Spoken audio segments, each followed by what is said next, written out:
I'm here in the campaign headquarters of Chris Dodd. Senator Dodd, I want to thank you very much for joining me. Thank you very much for having me on. We have been following the election cycle here in Iowa from across the country, and it seems that people were turning to domestic issues, I think, with things at least slowing down to some degree in Iraq, at least with the numbers. People were talking about domestic things like housing and the economy and all sorts of other things. And then yesterday, Benazir Bhutto was assassinated. What does that do? You're one of the senior members of the Senate Foreign Relations Committee. What does that do to the political process in general here, but then particularly for you? Well, first of all, it's a tragic event. I've known Benazir Bhutto for 20 years. In fact, I spoke with her on the phone here, and she called me in Des Moines about 4 weeks ago and was talking with her. Our office had been communicating back and forth through emails, trying to urge lifting of martial law, setting election dates, and so forth, things that she was very interested in pursuing. So it's a real loss for Pakistan. Personally, it's a loss. It's a loss for the United States as well. And what I think it means here is, as tragic as these events are, is that I think it's causing people to pause. I think most Americans, certainly here in Iowa, people want to know that the person sitting in that chair in the Oval Office can handle the unexpected events, and they happen with some frequency. And that requires experience, and having been around and worked on these issues over the years, here, having been a member of the Foreign Relations Committee for 26 years, I served in the Peace Corps, the only Democratic candidate that served in the military. I've been involved in conflict resolution in Latin America and Northern Ireland, been deeply involved in the Middle East over the years. Not only know Benazir Bhutto, know Musharraf, have been involved and been to Pakistan on several occasions. And I think people now saying, you know, this is too important, these issues are too serious here to be trusted in sort of an on-the-job training conditions. We've been through that. Some people may remember that 6 years ago, when George Bush was asked who the head of Pakistan was, didn't know. And today we chuckle at that, but I think we realize now what a danger it was to ask someone who had little or no experience in this area of the world to assume the responsibility. And look at the mess we're in today.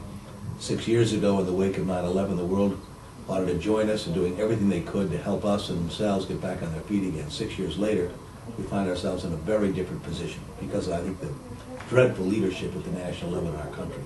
So this time around, in light of these tragic events, I think people are going to be saying, you know, I want to take a better look, a hard look. I'm going to reassess where I am here. A number of these candidates who are doing well in the polls lack the experience. We all know that. People may decide to be for them for different reasons. But if you're looking for someone who can move into that job immediately and bring years of experience in dealing with these issues, then I think I offer a tremendous opportunity for people to make that choice here.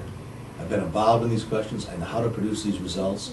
I know how to win for our country in numerous areas, both domestic and foreign policy. And so I think that people are going to spend a little more time now, reassess their decisions maybe. Many had not made up their minds at all, frankly. And for those who had, I think they may be going back and rethinking the decision. You mentioned experience. The New York Times came out talking about Hillary Clinton. She has talked about her experience in particular, and what they said was, well, wait a second, you were First Lady. That's different.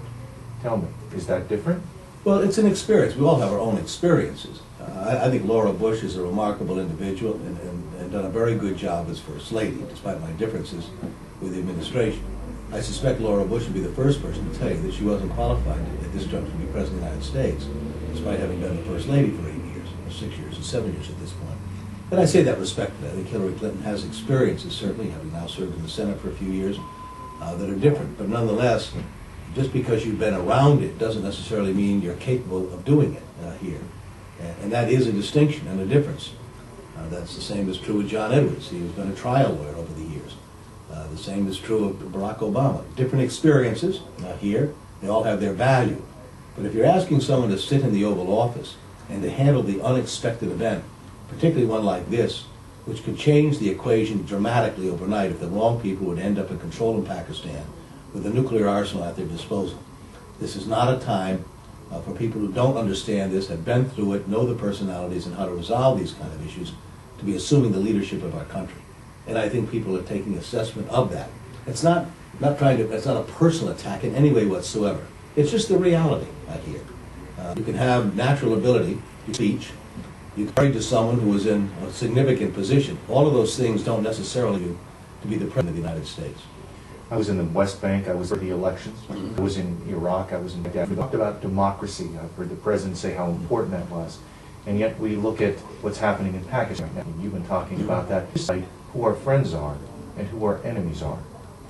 Well, first of all, elections are the culmination of building democratic institutions. We operate under this false illusion that if a country has an election, they become a democracy. And I think that's a false assumption here. You have to build underneath all of that the institutions that respect individual rights, that are willing to tolerate dissent and divisions.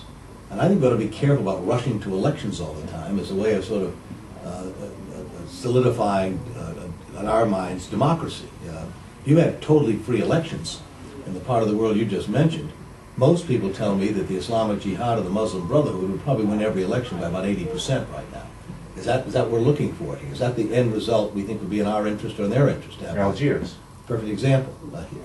So I think it's important to be promoting democratic institutions, to be moving in that direction. Right now, what's necessary in Pakistan is stability here. When people like Bill Richardson said the other day that we ought to call for Musharraf to leave, resign, step down, well, that's terrific. But who's going to replace him?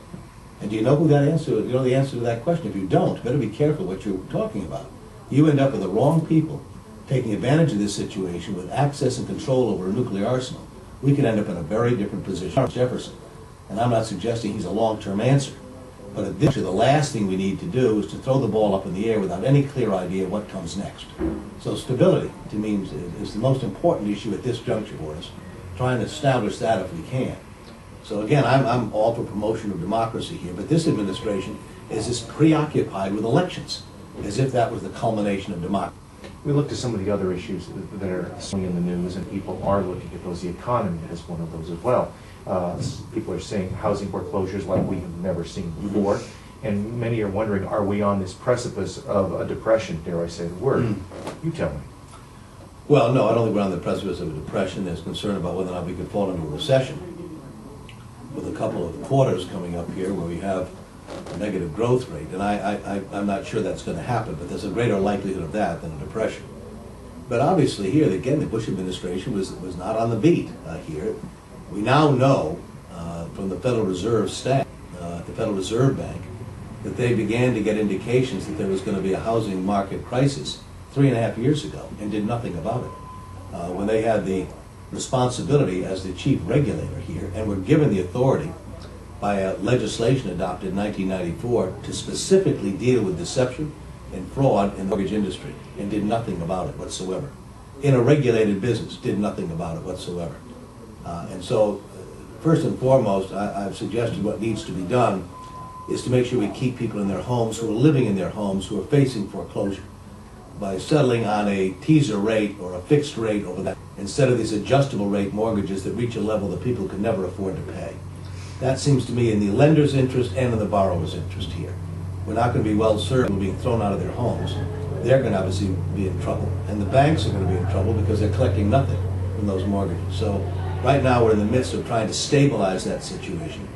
Draft legislation that insists that these regulators do their job, which they should have been doing over the last number of months, and then to rebuild the confidence and optimism both in the terms of the borrower as well as in those who are buying these mortgage-backed securities that provide the liquidity for a housing market to expand. In the absence of either of those things happening, you could fall into recession, deep in recession next year.